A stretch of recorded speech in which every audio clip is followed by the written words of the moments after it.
हैन, आम, नारियल पानी, ठंडा पानी, एसी। अरे ये सब तो बाद में याद आता है। सबसे पहले याद आते हैं हमारी अलमारी में रखे हुए वो हल्के फुल्के कपड़े, जिन्हें पहनने के बाद गर्मी का एहसास थोड़ा सा कम, पसीना कम और आरामदायक सा महसूस होता है ना? आपको भी याद आ गए ना आपके वो हल्के फुल्के से कपड़े। लेकिन हमारी पिंकी को ये सब कहाँ सूझने वाला था। वो तो ले रही थी जैकेट और ठंडी में पहनने वाले कपड़े। अरे माँ, मैं हनीमून के लिए मनाली जा रही हूँ। आपको पता है ना वहाँ कितनी ठंड होती है। हाँ हाँ, मुझे पता है, वहाँ बहुत ठंड होती है बेटा। तूने सारे कपड़े अच्छे से बैग में डाल लिए हैं ना? हाँ माँ, मैंने सब कुछ रख लिया है। हम लोग 10 दिन रहने वाले हैं वहाँ। कितना मज़ा आएगा ना। सही है। दिल्ली की गर्मी से तो शिमला में तुम दोनों को मज़ा ही आएगा। अच्छा, तूने बाकी कपड़े भी रख लिए ना? हाँ मम्मी, मैंने शिमला जाने वाली बैग अलग से बनाई है और घर में पहनने वाले कपड़े अलग से वाले हैं। नई दुल्हन है ना, अच्छे अच्छे सूट डालना, समझी? क्योंकि शादी के बाद सबकी नज़र नई दुल्हन पर ही रहती है। हाँ माँ, मैंने सारे अच्छे अच्छे सूट्स ही डाले। आप देखना, जब मैं पहनूंगी ना तो सब लोग देखते ही रह जाएंगे। हाँ, और सारे गहने भी अच्छे से पहनना। हाँ बेटा। हाँ माँ, मुझे पता है। तुम ना ज़्यादा चिंता मत करो, मैं ऐसे तैयार होंगी कि सबसे अच्छी मैं ही दिखूंगी। चल, अब तू बाकी की पैकिंग कर ले, मैं आती हूँ शादी के बाकी काम देखकर। ठीक है माँ।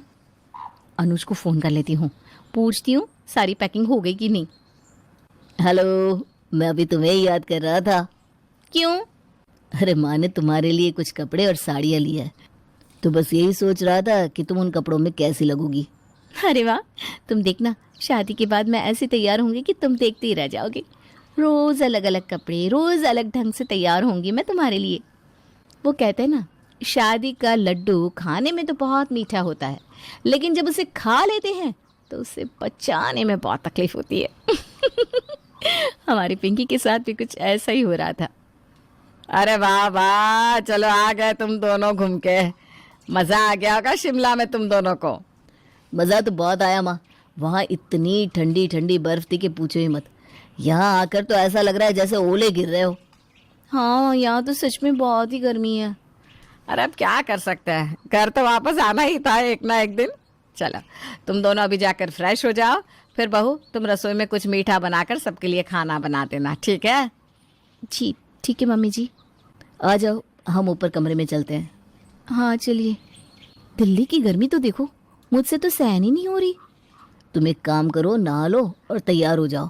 आज मोहल्ले की औरतें भी आने वाली है शायद तुम्हें देखने के लिए। अच्छा, फिर तो कुछ अच्छा सा पहनना पड़ेगा। क्या हुआ, तुमने कुछ कहा क्या?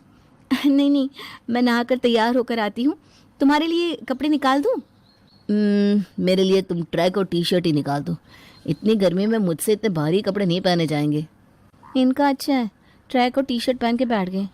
हे भगवान, मुझे तो भारी सा सूट पहनकर रसोई भी बनानी है और घूंघट डालकर बैठना भी है। आज तो बचा लेना राम जी। दिल्ली की गर्मी में जहाँ धूप में पापड़ रखो तो सिक जाते हैं, वहीं पिंकी ने आज भारी सा सूट पहना हुआ था, जिस पर उसने सारे भारी गहने भी पहन रखे थे। अरे वाह बहू, आज तो तू बड़ी ही सुंदर लग रही है। अच्छा किया ये सब पहन लिया। आज मोहल्ले की औरतें भी आने वाली है तुम्हें देखने के लिए। अब एक काम करो, सबके लिए पहले ना हलवा बना दो, फिर खाना बना देना। जी माँ जी। और रिया तुम्हारी मदद कर देगी। हाँ भाभी, चलिए मैं आपकी मदद कर देती हूँ। रिया, तू नहीं कपड़े बदलेगी क्या? नहीं माँ, इतनी गर्मी है।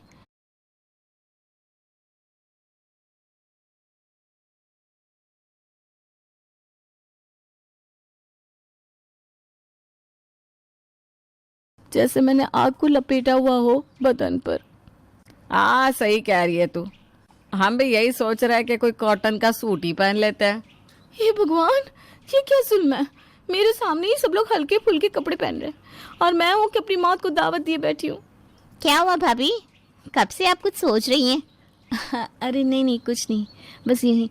चलो हम हलवा और खाना बना देते हैं सबके लिए। हाँ भाभी, आइए हम आपकी मदद कर देते हैं।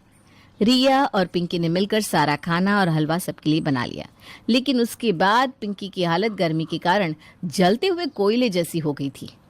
बैठ जा बड़ी देर। जी माँ जी, बड़ा शौक था मुझे गर्मी में शिमला जाने का। क्या सोचकर मैंने गर्मियों में शादी की। अब ये भी नहीं कह सकती कि मैं नाइट सूट पहन के बैठूं क्या। नई दुल्हन हूँ, कैसा लगेगा अगर मैं पुराने से हल्के फुल्के कपड़े पहन लूंगी तो। ये ले बेटा ठंडा आई, इससे ना तुझे अच्छा लगेगा, पी ले पी ले। जी माँ जी। तू ठीक तो है ना बहू? हाँ हाँ ठीक हूँ, मुझे क्या होगा। माँ मोहल्ले की औरतें आई हैं बाहर, चलिए ना।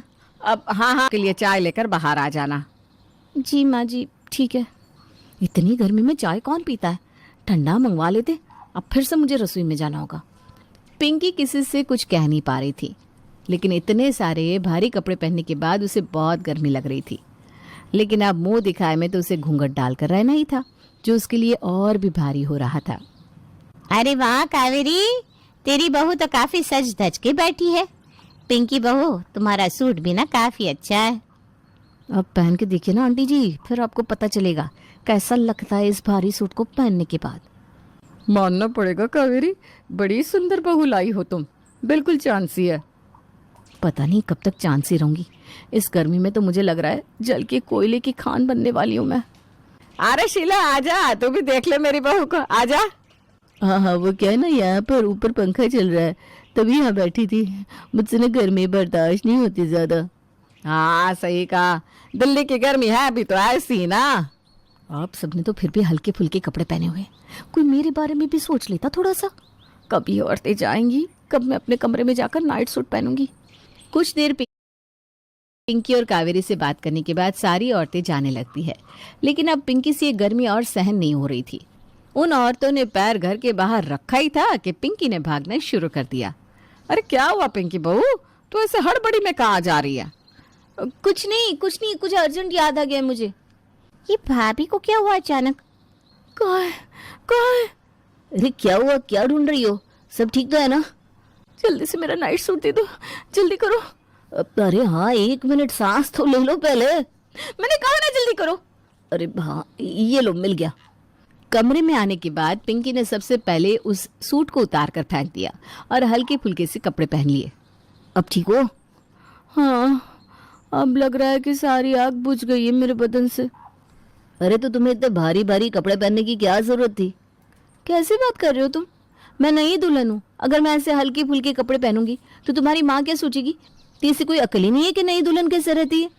अरे ऐसे कपड़ों में तो ना तुम बैठ पा रही हो ना खा पा रही हो। हंसना तो दूर, इन कपड़ों में तुम्हें और भी ज्यादा गुस्सा आ रहा है, वो अलग। हाँ बात सही है, पर हर नई दुल्हन को ऐसे ही रहना होता है, कम से कम शादी के कुछ महीने तक तो। तुम्हें यकीन है कि कुछ महीने इस तरह तुम जिंदा रह पाओगी? अनुज मजाक मत करो ना। अरे मैं सच्ची कह रहा हूँ। अरे अनुज, दरवाजा तो खोल। अरे माँ जी आ गई। रुको रुको, दरवाजा मत खोलना, मैं कुछ अच्छा सा पहन लूं फिर खोलना। अरे पर कहाँ ना रुको। अरे इतनी देर क्यों लग रही है अनुज?